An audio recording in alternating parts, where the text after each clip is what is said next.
अभिवादन जय मसीह। के रुनु कमजोरी हो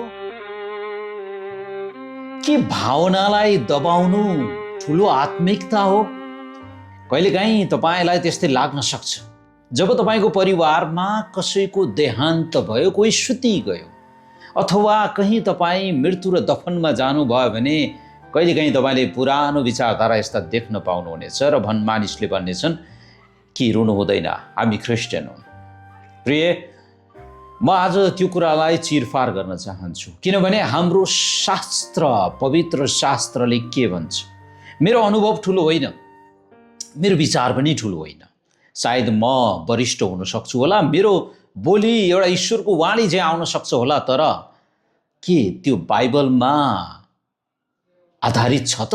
त्यो कुरा जाँच्नै पर्ने हुन्छ, होइन त? र यो विषयमा अलिकति हेरौँ।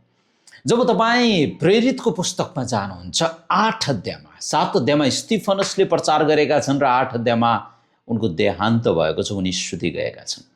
र 8 अध्यायको 2 पदमा गएर हेर्नुहोस्, प्रेरितहरूले स्तिफनसलाई गाडे, दफन गरे र उनको निम्ति घोर विलाप गरे भनेर लेखिएको छ। अब त्यसको अर्थ के त? अलिकति यसको कन्टेक्स्टमा म लैजाउँ।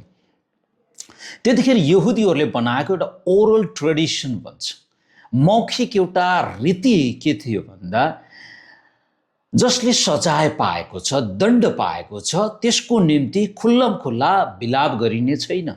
हुन त इजरायलमा विलाप गरिन्थ्यो, कोही मानिस मर्यो भने, सुति गयो भने त्यसको निम्ति भाडामा मानिस ल्याएर रुन लगाइन्थ्यो, भाडामा मानिसहरू ल्याएर बाँसुरी बजाउन लगाइन्थ्यो। जब येशूले मरेको नानीलाई जीवित पार्नु भएको थियो, तब तपाईँले त्यो घटना त्यहाँ देख्न पाउनुहुन्छ। त्यतातिर म धेरै नजाउँ, तपाईँले त्यो बुझ्नुहुन्छ त्यो कुराहरू। अब अलिकति गहिरो कुरा न, तपाईँको कुरा स्तिफनसतिर आउन, होइन? अनि स्तिफनस अब ईश्वर निन्दाको आरोप लागेर ढुङ्गाले हिर्काएर मारिएका थिए। यसलाई क्यापिटल क्राइम भनेर भन्छ। यसलाई राष्ट्र रीतिले एउटा अपराध, एउटा राष्ट्रिय अपराध भनिन्छ। राष्ट्रिय अपराध गरिएको मानिसलाई खुल्लम खुल्ला उसको निम्ति बिलाउन गर्न पाइनेवाला थिएन। त्यति मात्र होइन, कसैको निम्ति यस्तो खालको मानिसलाई हामी दुःख पनि प्रकट गर्न सक्दैनथ्यौँ। उसको लागि हामीले हृदयमा दबाएर राख्नु पर्थ्यो आफ्नो पीडाहरू।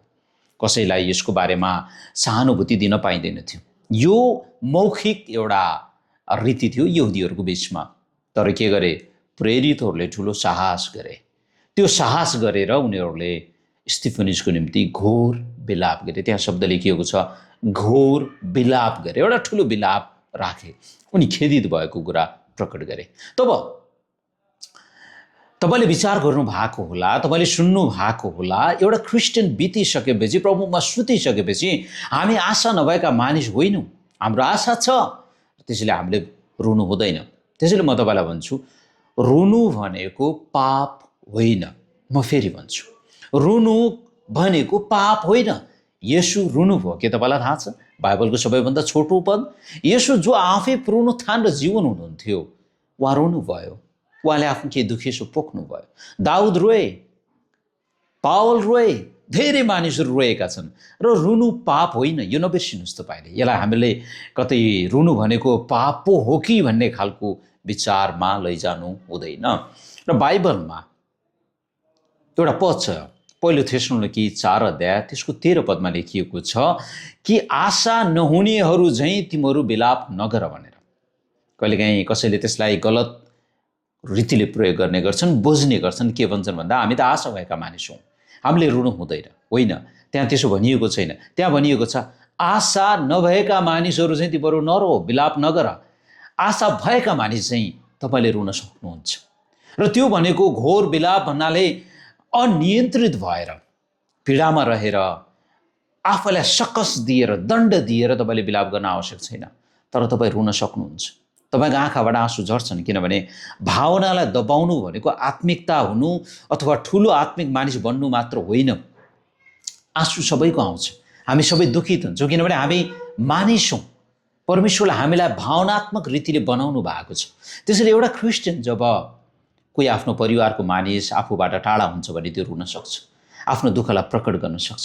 हामी यो संसारका मानिसबाट अलग भएका एलियनहरू होइनौँ। हामीसँग भावना छ, हामीले आफ्नो दुःख अरूसँग बाँड्न सक्छौँ। तपाईँले आफ्नो हृदयका कुराहरू अरूसँग बाँड्न सक्नुहुन्छ। एउटा क्रिस्चियन रुन सक्छ, तर हाम्रो रुवाईमा आशा छ, तर हाम्रो रुवाईमा एउटा भरोसा छ, एउटा रुवाईमा हामीसँग एउटा सान्त्वना छ। रुवाईको बेला हामीलाई सान्त्वनाको आवश्यकता छ। हामी क्रिस्चियनहरू सान्त्वना दिन दुःख घटेको परिवारमा जाने गर्दछौँ। त्यसैले यो भ्रममा हामी नबसौँ कि एउटा क्रिस्चियनले रुन सक्दैन। मानिस मरेको बेलामा एउटा क्रिस्चियन हाँसेर बस्छ। यो भ्रममा हामी पनि नबसौँ कि एउटा मानिस मरेको बेला एउटा क्रिस्चियनले मासु भात पकाएर खान्छ, खुसी मनाउँछ, किनभने ऊ सुखको ठाउँमा गएको छ। होइन, हामी रुनेहरूसँग रुन्छौँ, हाँस्नेहरूसँग हाँस्छौँ, आनन्द मनाउनेहरूसँग आनन्द मनाउन हामीले जानेका छौँ।